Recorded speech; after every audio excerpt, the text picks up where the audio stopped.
எனக்கு அருமையான கர்த்தருடைய பிள்ளைகளே, ஆண்டவருடைய நாமத்திலே உங்கள் ஒவ்வொருவருக்கும் என் அன்பின் வாழ்த்துதல்.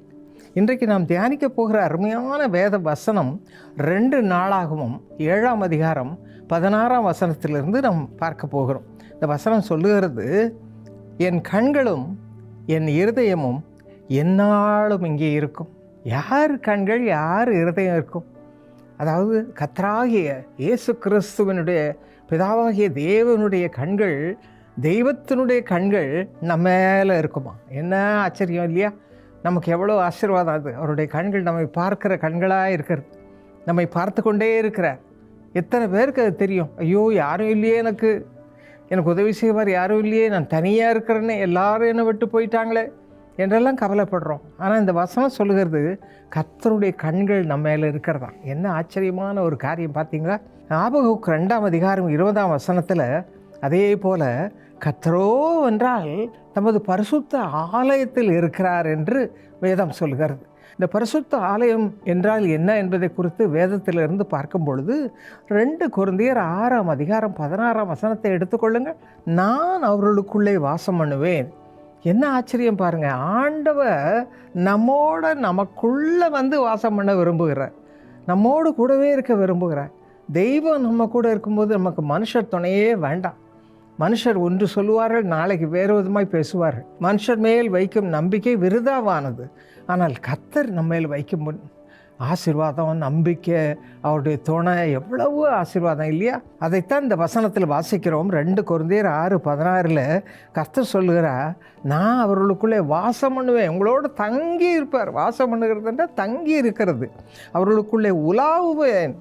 அவர்கள் தேவனாய் இருப்பேன், அவர்கள் ஜனங்களாய் இருப்பார்கள். என்ன ஆச்சரியம்! கர்த்தரோடு இசைந்த ஜனம், அவரோடு சேர்ந்து வாழ்கிற ஒரு வாழ்க்கை, தெய்வீக வாழ்க்கையை ஆண்டவர் நம்ம கொடுக்க விரும்புகிறார். நம்ம அதை அனுபவித்து பார்க்க வேண்டும். எத்தனை பேர் இதை அனுபவிக்கிறீங்க? அது இல்லாதனால தான் நமக்குள்ளே இருள் வருது, பிசாசு வருகிறான், சண்டை போடுறோம், குழப்பம் உண்டாக்குகிறோம், திருப்தி இல்லாமல் அழுது கொண்டிருக்கிறோம். அது இல்லை, இது இல்லை, இப்படியெல்லாம் முணுமுணுத்து கொண்டிருக்கிறோம். பல குறைபாடுகள் நம் வாழ்க்கையில் காணப்படுகிற காரணம், ஆண்டவர் நம்மோடு இருக்கிறார்ன்றதை உணர்றது இல்லை. எனக்கு அருமையாளே, இன்றைக்கு உணர்ந்து கொள்ளுங்கள். எப்பொழுதும் கர்த்தர் சொல்கிறார், நான் உன்னை ஆலயமாக்கி உன்னோடு வந்து தங்குவேன். பாருங்கள், 1 கொரிந்தியர் 3ஆம் அதிகாரம் 16ஆம் வசனம் இப்படி சொல்லுகிறது, நீங்கள் தேவனுடைய ஆலயமாக இருக்கிறீர்கள் என்றும் தேவனுடைய ஆவி உங்களில் வாசமாக இருக்கிறார் என்றும் அறியாதிருக்கிறீர்களா? பாருங்கள், இது இன்னும் ஒரு படி மேலே. நம்மை தேவனுடைய ஆலயமாக வைத்திருக்கிறார். ஆலயத்தில் ஆண்டவர் வந்து வாசம் பண்ணுகிறார். பாருங்கள், சங்கீதம் 65:4 நான் அதை வாசிக்கிறோம். ஆலயமாகிய உமது வீட்டின் நன்மையால் திருப்தியாவோம். ஆண்டவருடைய வீடு தான் ஆலயம். அதில் ஆண்டவர் வசிக்கிறார். அப்போது அதில் அந்த நன்மையெல்லாம் நமக்கு ஆண்டவர் கொடுக்கிறார். அதனால் நாம் சந்தோஷமாக திருப்தியாவோம் என்று சொல்லப்பட்டிருக்கிறது. சங்கீதம் 92:13 வாசிக்கிறோம், கர்த்தருடைய ஆலயத்திலே நாட்டப்பட்டவர்கள் எங்கள் தேவனுடைய ஆலயத்தில் பிரகாரங்களில் செழித்திருப்பார்கள். உங்கள் வாழ்க்கையில் எல்லாம் செழிப்பு இருக்கும். ஆண்டவர் கூட இருக்கும் பொழுது எல்லா பக்கமும் செழிப்பு, ஒரு சந்தோஷம், சமாதானம், தெய்வீகமான ஒரு வாழ்க்கையை ஆண்டவர் கொடுப்பார். இத்தனை பெரிய வாழ்க்கையை பெற்றுக்கொள்ள நம்மை அர்ப்பணிப்போமா? நம் ஜெபம் பண்ணுவோமா?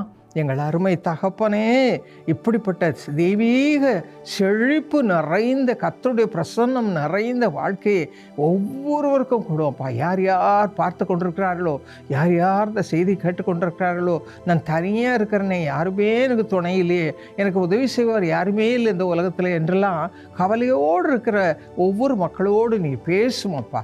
நீர் அவர்களை நம்முடைய ஆலயமாக மாற்றி அவர்களுக்குள்ளே வாசம் பண்ணி ஆண்டவரே அவர்கள் நம்முடைய ஜனமாக நீர் மாற்றுவோம்ப்பா.